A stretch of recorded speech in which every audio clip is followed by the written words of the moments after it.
Hey everybody, this is Carl, and I am really excited that you are participating in this Bloodstained Pews journey group. It is going to be worth your time, and this book, this journey, really I believe is all-encompassing for the spiritual walk. And by that I simply mean this: I believe if you are a seasoned believer who's followed Jesus for decades, that this is going to help you grow and stay sharp and deepen in your faith. At the same time, I believe this message is arguably the thing that keeps people on the fringes of Christianity away from diving in more with Jesus and his church.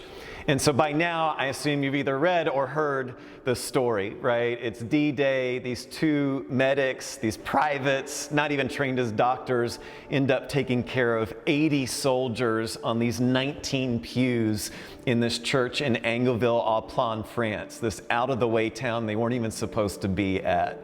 And they lost only 2 lives that night. They both received the Silver Star. I'm excited for you to participate in this journey, and it's going to require 3 things of you. And you've heard these by now, but I want to reiterate them. Number 1 is be in this group. Show up every week. Do the homework. Participate and be open. Number 2 is read the book, because everything we're doing in these groups flows out of the chapters assigned in the books and the message contained therein. And then number 3 is participate in the Sunday church service. And some of you are doing this out of state and out of the country where you can't be physically what we're going through on Sunday mornings, and so tune in for that. But if you can be there, then by all means be there, because it will be very impactful as we go through this journey. If you do any one of those 3 things, you're going to grow and get something out of this. But it's only by doing all 3 of these that this will have the maximum impact it can possibly have over these 6 weeks. Now, one last challenge for you as it specifically relates to your group. I'm sitting here on one of these blood-stained pews. I mean, it's a pool of blood that was right here.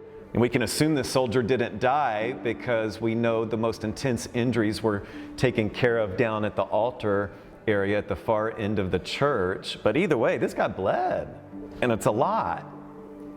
And this story is cool, right? Of the blood-stained pews, a 900-year-old church, very cool story. It's only gonna work if you bleed. See, without soldiers actually bleeding, this story, we wouldn't know about it. It wouldn't be as powerful as it is. The imagery just wouldn't exist.